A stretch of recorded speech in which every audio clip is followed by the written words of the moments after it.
Música y pensamiento. Un programa de Mercedes Menchero Verdugo.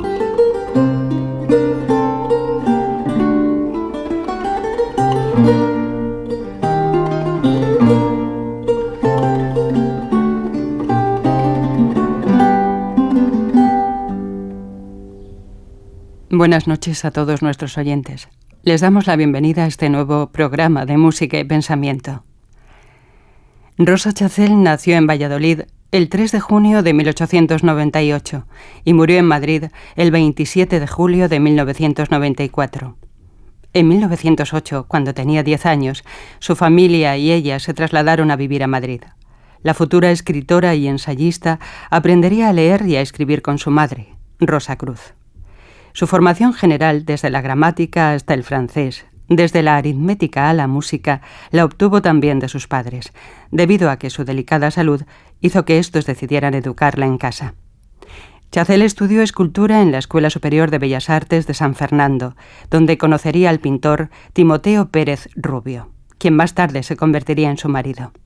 Desde muy joven frecuentó los círculos literarios y artísticos más importantes de la capital: Ortega y Gasset, Unamuno, Juan Ramón Jiménez, María Zambrano son algunas de las personalidades con quienes se relacionó asiduamente, manteniendo en muchos de los casos una estrecha amistad.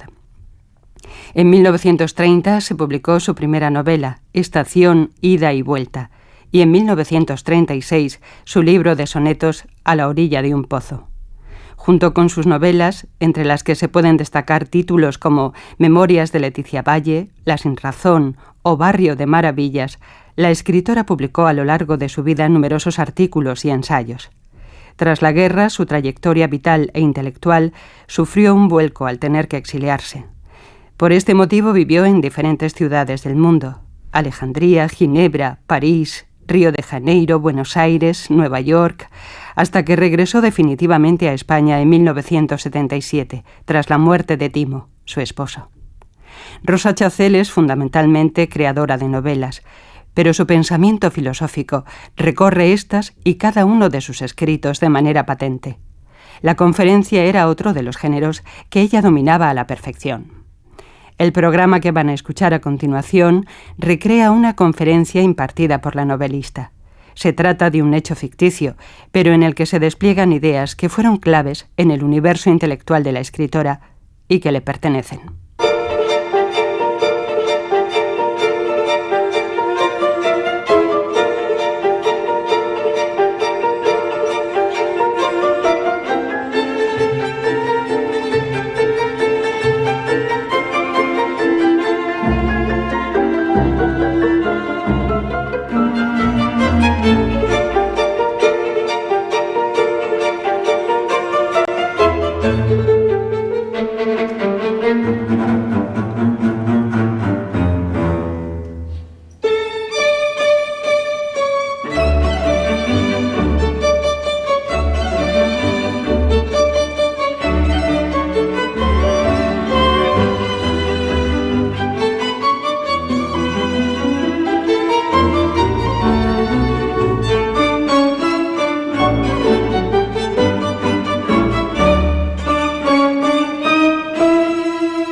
Esa belleza del carnaval, no digamos ya la de la gente, la de las bellezas que se vean por allí, sino las cosas mismas, las cosas del carnaval que no se ven en otros días del año. Las serpentinas, el confeti, es como para emborracharse. Por eso se emborracha tanto la gente en el carnaval, porque todo es como para emborracharse. Una serpentina, verla desenvolverse y caer cuando la tiran de un balcón en espiral, deshaciéndose el tirabuzón hasta quedar tendida donde la lleva el aire, y siempre meciéndose, balanceándose entremezclada con otras. ¡Qué cosa divina! Divina porque no se concibe que un hombre cualquiera haya podido inventar una cosa así. ¿En qué se inspiró el que inventó una serpentina? ¿En las virutas del carpintero, tal vez? Sí. Pero el cómo se desenvuelve al caer y, sobre todo, el cómo se mezcla con otras, todas iguales aunque de diferentes colores, y ese ser iguales y mezclarse sin escaparse, todas prendidas en el balcón, como una melena. Pero una melena que no solo cae por su peso. Pesa poco y el viento la lleva, pero no llega a alisarla del todo. Las puntas conservan su curva. El tirabuzón no se deshace del todo, se queda convertido en una especie de gancho en la punta que se alarga como los pámpanos de las parras, pero no se agarran nunca. Se quedan como demostrando el deseo de agarrarse, el deseo de agarrar algo del que las tira, y se queda con ellas prendidas, como extendiéndose, prolongándose en ellas. Ni el confeti, no digamos. Esa explosión. Le tiran a una un puñado a la cara y es un golpe blando que se convierte en una nube de colores.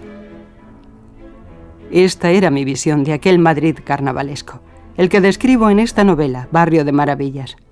Yo creo que fue en Madrid donde mis ojos aprendieron a mirar el mundo de fuera. Mi mundo interior ya había empezado a explorarlo desde mucho antes, desde que recuerdo, y mi madre alimentó aún más esa capacidad natural.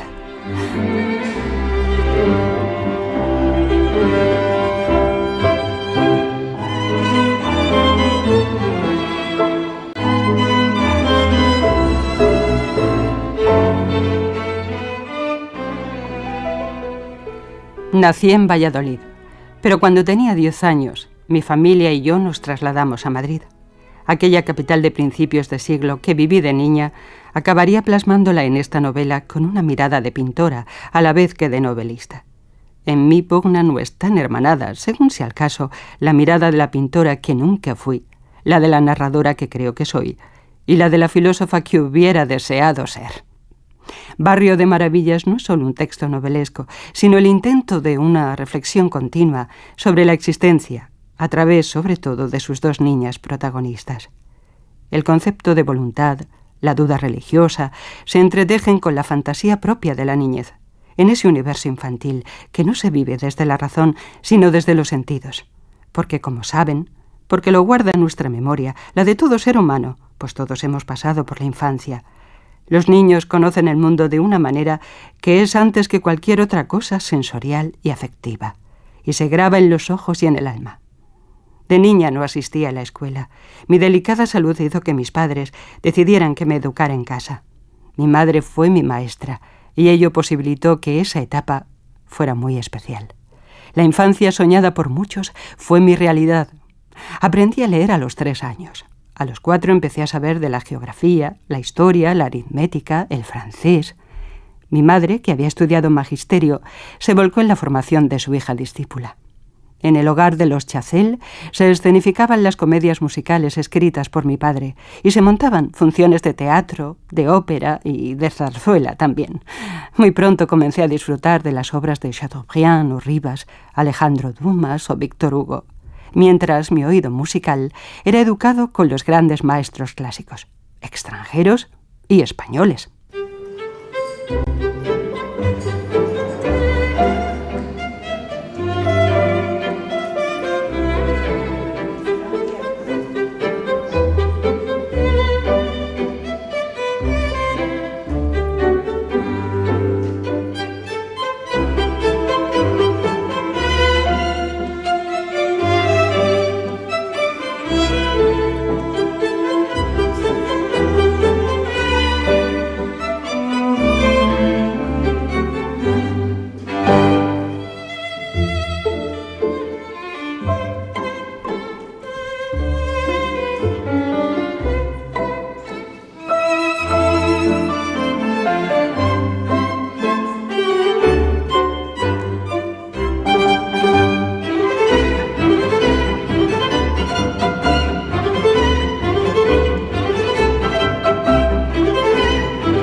Aquel traslado de Valladolid a Madrid, a la casa de mi abuela materna, supuso, entre otros cambios, la entrada en mi vida de la influencia de mis tíos, Mariano Galvani y Paco Arimón.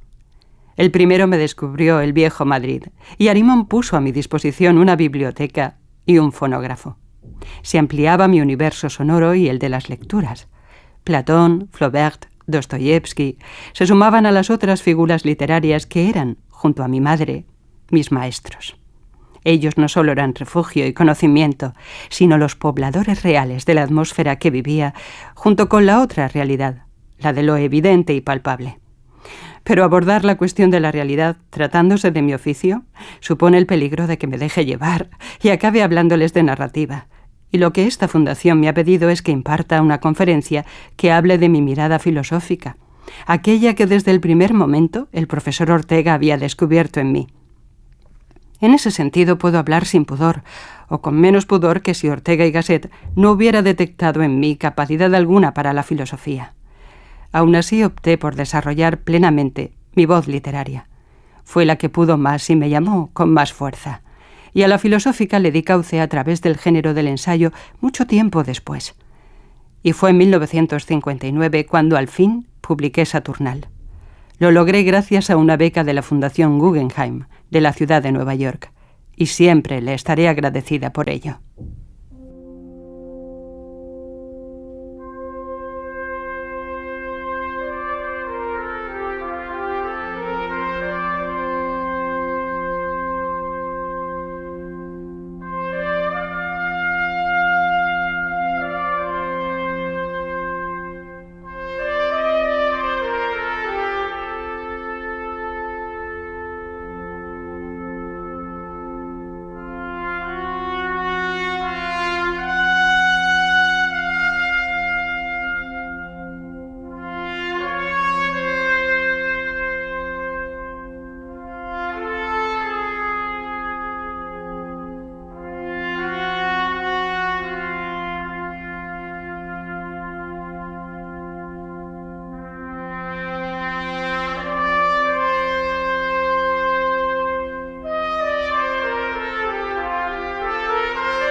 Los ojos del hombre de hoy se han acostumbrado al cine.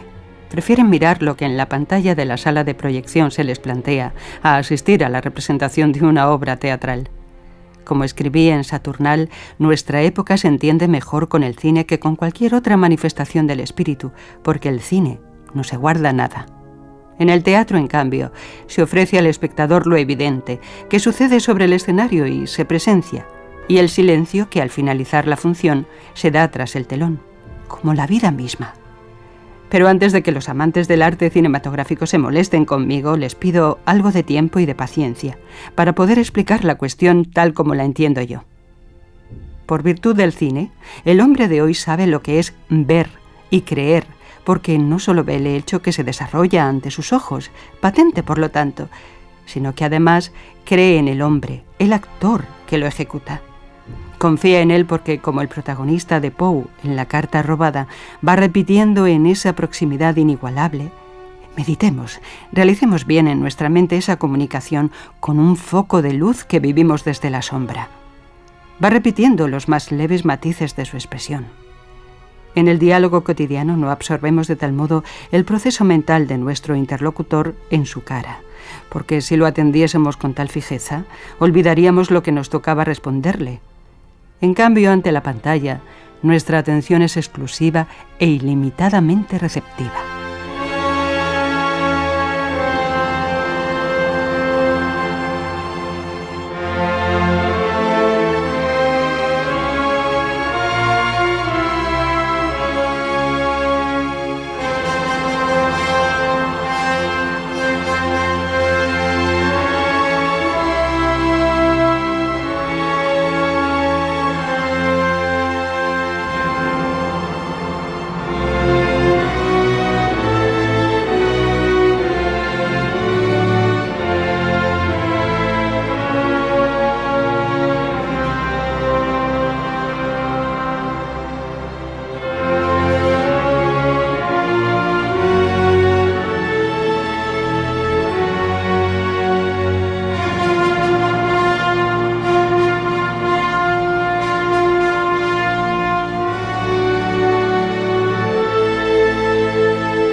Ya puedo imaginar lo que alguno de ustedes ha podido comenzar a plantearse, que esta misma situación en la que estamos podría quizás parecerse a la proyección de una película.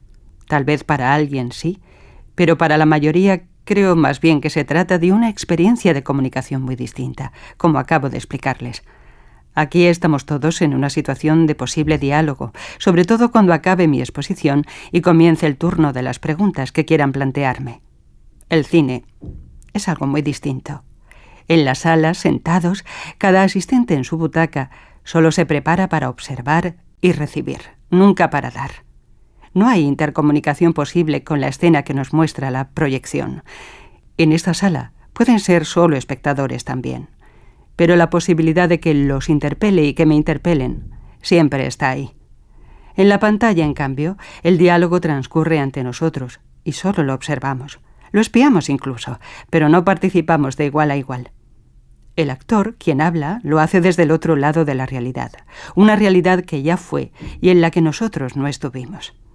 Ello tiene, en cambio, una ventaja extraordinaria sobre la escena teatral y la de esta sala de conferencias. Jean Cocteau lo expresa de una manera exquisita. Si no recuerdo mal, en su teoría teatral dice este escritor que un encaje, para ser visto en el teatro, tiene que estar hecho de cordel. En el cine, El tul más ligero es perceptible. El terciopelo, los pelitos erizados del bisón, las pestañas de las bellas, el vello en los torsos masculinos. Todo lo vemos tan de cerca que forzosamente lo amamos o lo odiamos. Yo aprendí a amar mucho más el cine en Nueva York, no por la posibilidad de conocer a alguna de las estrellas de ese medio, sino por el paisaje de sus calles y las gentes que las recorren, por la luz que se filtra entre los rascacielos y consigue iluminar al fin, descendiendo desde lo alto, desde esas avenidas aéreas que los edificios guardan unos con otros, la mirada, de forma que ésta se habitúa a su ciudad, a sus colores, sus formas, su lengua y su música.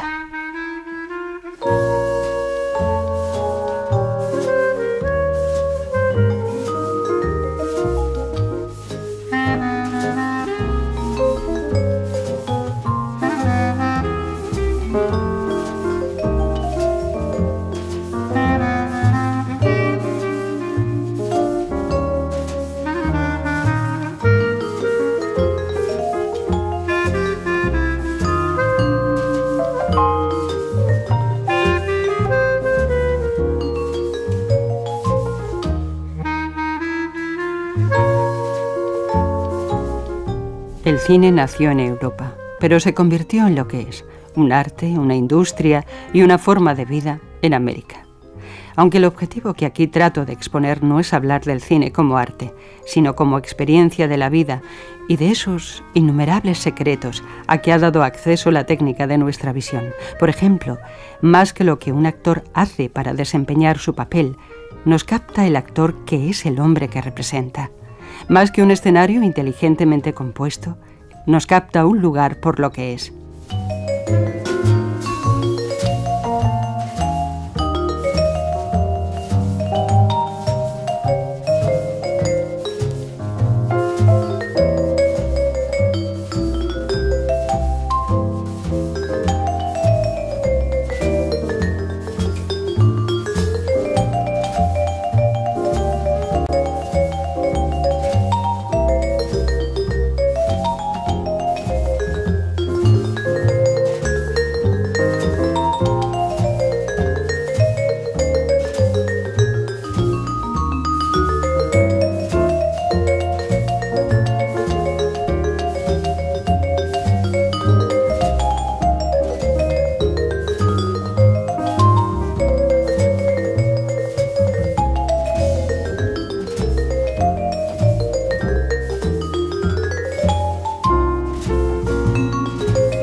La mirada del neoyorquino es la mirada de un hombre de ciudad. Quiero decir que con ello, comparado con el hombre de campo, en muchos aspectos su mirada no es libre para ver la belleza. Y solo en el cine puede llegar, a veces, a percibir la hermosura del mundo. Para mí, Nueva York supuso soledad y trabajo. Los 2 años que pasé reuniendo y reescribiendo mis artículos, y que luego fueron Saturnal, implicaron un esfuerzo continuo por sobrellevar aquella etapa sin dejarme vencer por lo que realmente me hacía sentir la urbe. Nueva York tiene una poesía triste, y por más que la observaba la veía siempre así, 1000 veces descrita por otros en sus 1000 detalles. Ante mí solo ofrecía su penuria, su carencia de alegría. Nada en ella me sorprendía gratamente, es la verdad. En fin, retomo el hilo y aclaro que hablo de los neoyorquinos, aunque esa mirada carente de la maestría de visión que sí posee el campesino se da en todos los que habitan en una ciudad, por supuesto. Desde luego, volviendo al cine, la hermosura, como ya he dicho, está en todo lo que se deja ver. Puede ser una pradera del oeste, un acantilado o un iceberg, puede ser un tugurio o una cloaca, puede ser un cuerpo lleno de juventud y puede ser un agonizante entre el barro de la cuneta. Estas cosas en el cine se dejan ver de tal modo que todas, sin excepción, suscitan el deseo de seguir viendo.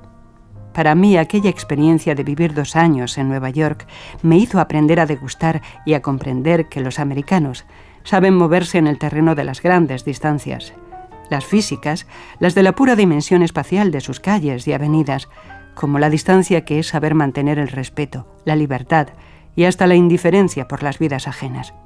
Esa capacidad visual de aprehender la vida como lo hacen en el cine. ¿Me entienden? Hablo de los rascacielos y el tráfico y el bullir de la gente en medio de ellos, y hablo de las salas de proyecciones a oscuras, cuando comienza la película que nos hace ver, tanto al espectador formado como al inocente, que aquello que se muestra es la proximidad en nocturnidad. El director nos deja a solas y muy cerca del actor. No podemos hablarnos el uno al otro, pero en ese clima onírico del cine lo vivimos todo como si nos perteneciera, como si nos sucediera en nuestro mundo interior. El cine es una epopeya, la epopeya sorda o violenta, cotidiana o insólita, del héroe cualquiera.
La heroicidad es un concepto muy querido por los americanos. Europa no debería olvidar la referencia de lo que significa esa palabra en nuestra cultura, en su significado radical, original. Mucho antes de que el cine existiera, la poesía nos enseñó el valor y el sentido de ese concepto. Lo heroico se explicaba a través de las imágenes poéticas y se nos iba creando un mundo interno ejemplar al que acudir para comprender la vida, a pesar de que esas imágenes iban directas al alma y no suponían un proceso racional. Cuando uno lee a Homero, como cuando lee una novela de caballerías, no analiza, sino que lo primero que le sucede es que se emociona, se estremece, se limpia, porque siente la protección y a la vez el ansia de querer ser el que protege, el que encarna el papel del héroe, del guerrero, del dios. Hasta aquí la experiencia catártica es muy similar a la que nos proporciona el cine, pero yo veo una gran diferencia.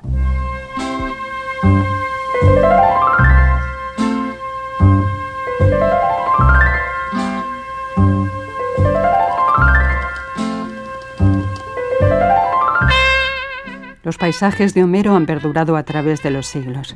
Nuestro tiempo es muy otro, y aún así, cada vez que lo leemos, encontramos su pleno sentido, porque Aquiles y Ulises están dentro de nosotros, nos pertenecen, recorren nuestra sangre, y es así en cada uno de nosotros mientras tenemos vida, porque son elementos fundadores, junto con otros, de nuestra cuna, Grecia y Roma.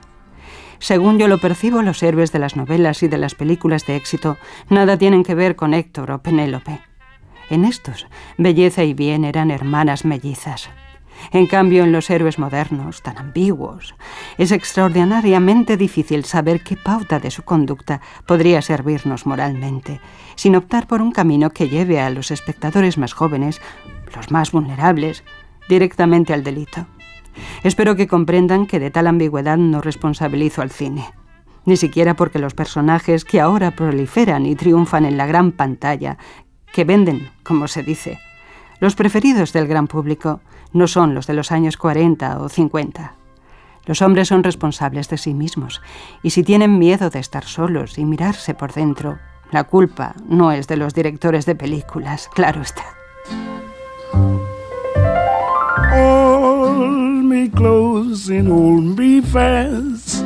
The magic spell you cast. This is La Vie en Rose. When you kiss me, heaven sighs, and though I close my eyes, I see love and rose. When you press me to your heart, and in a world apart, a world where roses bloom. And when you speak, angels sing from above. Everyday void seems to turn into love song. Give your heart and soul to me, and life will always be la vie en rose.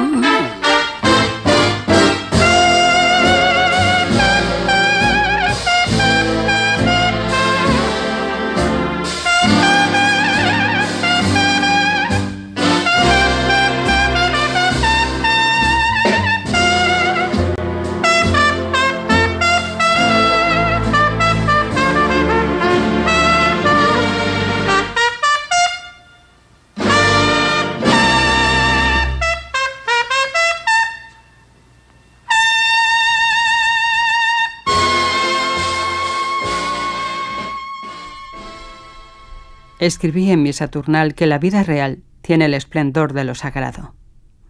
Mi querida amiga María Zambrano, sí que sabe bien cómo es ese esplendor. La mirada de mujer se aúna en ella con la mirada de la poetisa y la filósofa. Estoy segura de que su mirada hubiera sabido reconocer lo que yo no pude, si hubiera sido ella quien hubiera estado becada por la Guggenheim. O si lo hubiésemos estado las dos a la vez, qué distinto hubiera sido para mí todo aquello. Que invite mi imaginación a su presencia. No es un juego literario ni un capricho, ni siquiera una desviación del tema, aunque parezca que me alejo del tema espinal de esta conferencia. No es así. El hilo de la exposición me ha llevado al reencuentro con alguien que es esencial en mi vida, la real y no solo la de mis escrituras. María habla de la mirada como nadie. Y si he reconocido ante ustedes, siempre lo hago cuando hablo de lo que experimenté en aquella época, en Nueva York, que no fui capaz de ver lo esplendoroso de la vida con mayúsculas. En este punto he de acudir al encuentro de quien la hubiera captado mejor que nadie.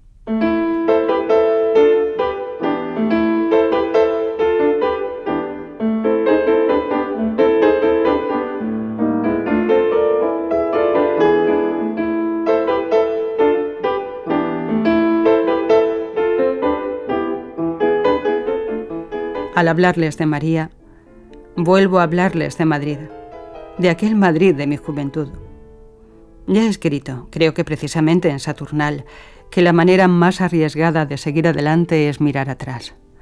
Dejo atrás Nueva York y regreso a Madrid, para poder explicarles, al menos intentarlo, cómo se fue haciendo mi mirada, preparando para el oficio de la novela, a la vez que para la filosofía, aunque ésta quedara de algún modo abandonada, o más bien encubierta.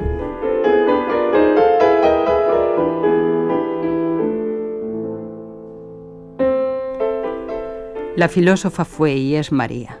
Yo era la novelista. Y las dos éramos las intelectuales.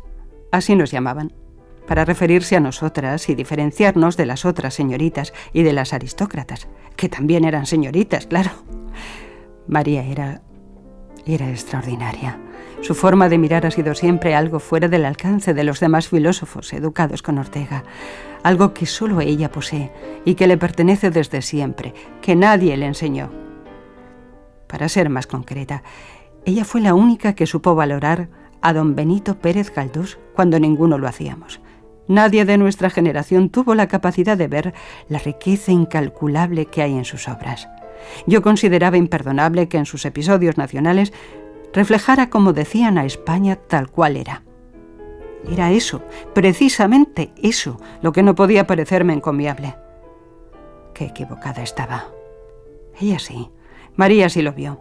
Vio la grandeza del literato, y aunque escribió La España de Galdós, cumplidos los 60, leerlo y sobre todo apreciarlo lo había hecho ya de jovencísima, no como nosotros. Y cuando digo nosotros, aludo a los prosistas de mi generación, a todos los demás, menos la filósofa, María. Aquel Madrid galdosiano era el que yo encontré al llegar a la capital con mis padres, y en el que cuando María y yo éramos jóvenes aún se balanceaban en sus balcones no solo serpentinas de carnaval, sino la historia viva, nuestra historia, la de España, tal cual la vivía y la había visto Pérez Galdós.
Galdós no dejaba lugar a la esperanza. Eso es lo que yo consideraba.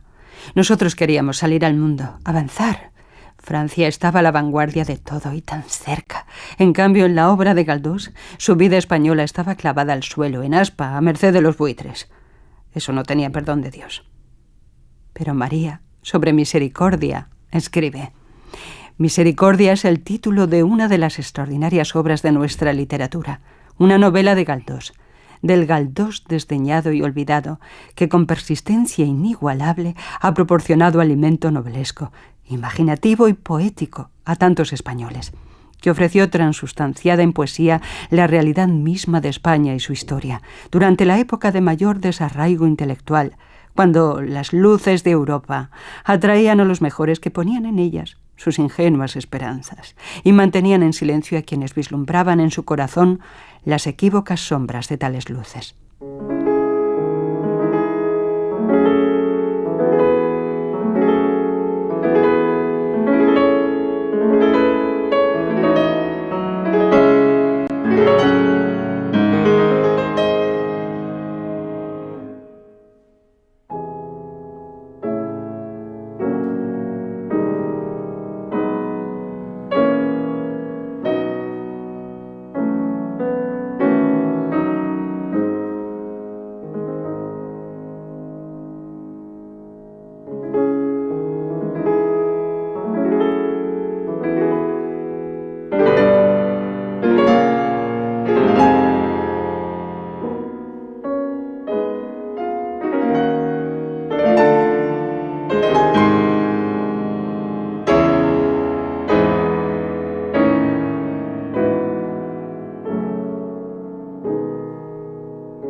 aparece la obra de Galdós como un camino que arranca de los últimos años del 17, los últimos de una España todavía unida, para proseguir a través de todo el 19, de sus recovecos y entresijos, de sus convulsiones y desgarramientos, presentándonos sus entrañas al descubierto y el hervor de la sangre en su origen.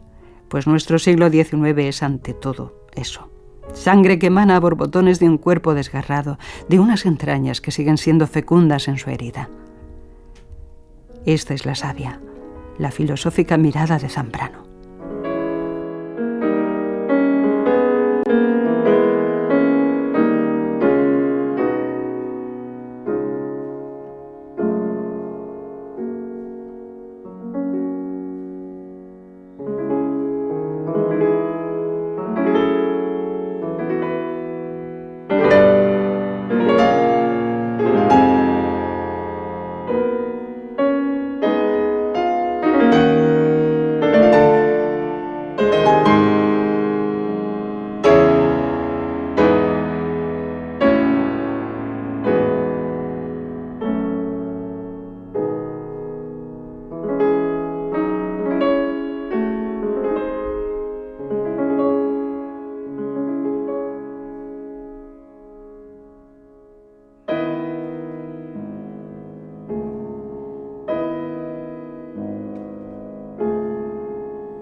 Platón lo dejó dicho en la República, cuando Glaucón le pregunta a Sócrates: ¿a quiénes llamas tú entonces verdaderos filósofos? Sócrates le responde: tan solo a los que gustan de contemplar la verdad. María es filósofa en el pleno sentido de la palabra, porque contempla la verdad. Yo lo estuve durante mucho tiempo, en la sombra de la caverna platónica, al menos en lo tocante a mi percepción del maestro Galdós. Pero, sin embargo, creo que no he comprendido mal a Platón. Que el eros necesita engendrar en la belleza es su gran verdad, pero el eros también necesita engendrar en la piedad. El eros platónico es el eros viril, el eros que ha poseído y aún sigue poseyendo a casi toda la literatura y a los demás campos del saber y del arte. Hace falta lograr la armonía entre el eros masculino y el femenino, armonizar las dos miradas, las dos formas de ver el mundo. Me ha gustado muchísimo escuchar a María Zambrano corregir con su elegancia y su firmeza, pero corregir a quien estúpidamente, mientras la entrevistaba, ha pretendido definirla como feminista. Yo no soy feminista, yo soy femenina, le ha contestado. Pues eso, la mirada de Eros en María es la mirada femenina, capaz de ver en las novelas galdosianas, como hubiera visto en Nueva York, la verdad, el esplendor de la verdad. La verdad no solo de los cuerpos, sino de las almas, sobre todo de las almas. Ética y estética hermanadas siempre.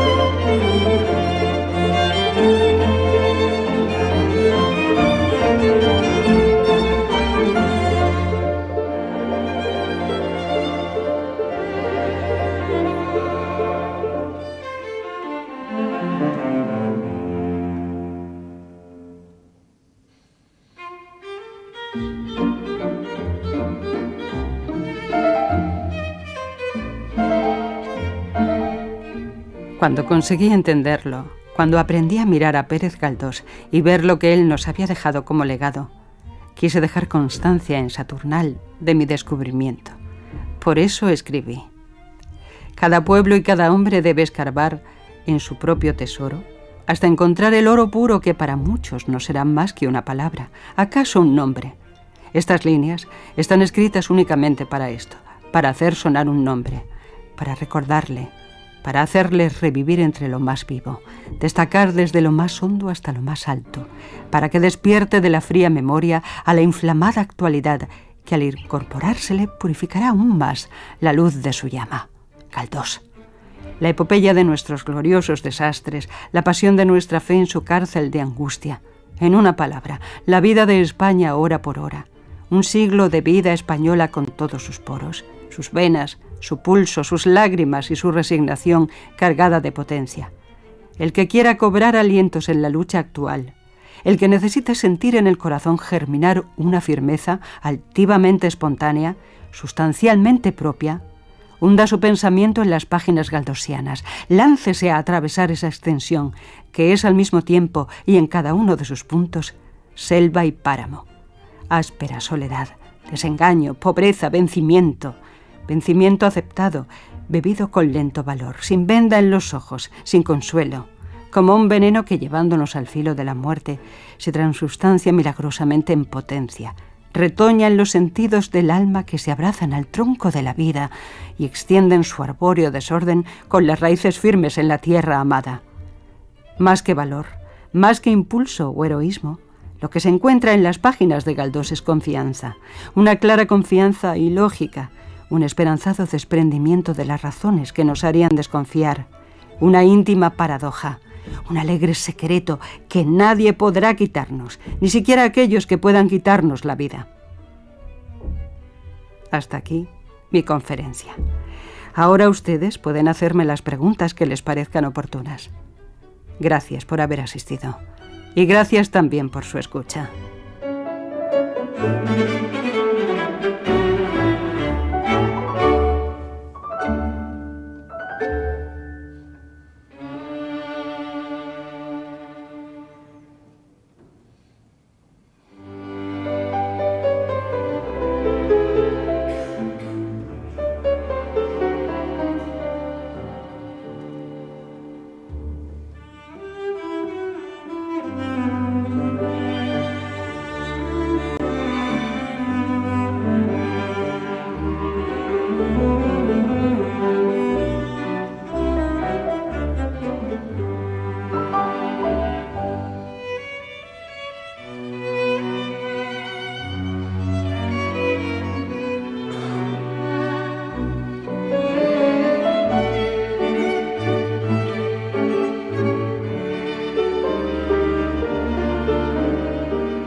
Hemos llegado así al final del programa de hoy.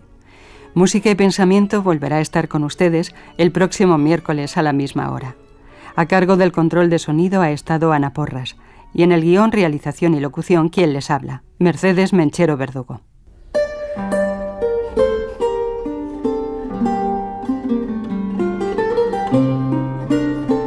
Las músicas que han acompañado al texto han sido fragmento de La Marchenera de Federico Moreno Torroba, interpretado por el conjunto de cámara Ensamble de Madrid. Fragmento de La Gran Vía de Chueca y Valverde, interpretado por esta misma formación. Fanfare for the New Atlantis, opus 281 de Alan Hovens, interpretado por la Orquesta Nacional Real Escocesa, bajo la dirección de Stewart Robertson. Poor Butterfly de Havel y Golden, interpretado por Teddy Wilson. La Vie en Rose, interpretado por Louis Armstrong. Serenata a Dulcinea y Llanto por Ricardo Viñas, de Ernesto Halfter, en la interpretación del pianista Guillermo González. Y fragmento de La Chulapona de Moreno Torroba, interpretado por el Ensamble de Madrid. Les recordamos nuestro correo electrónico musicaypensamiento@rtve.es por si desean escribirnos. Y les deseamos que pasen una feliz semana hasta nuestro próximo encuentro.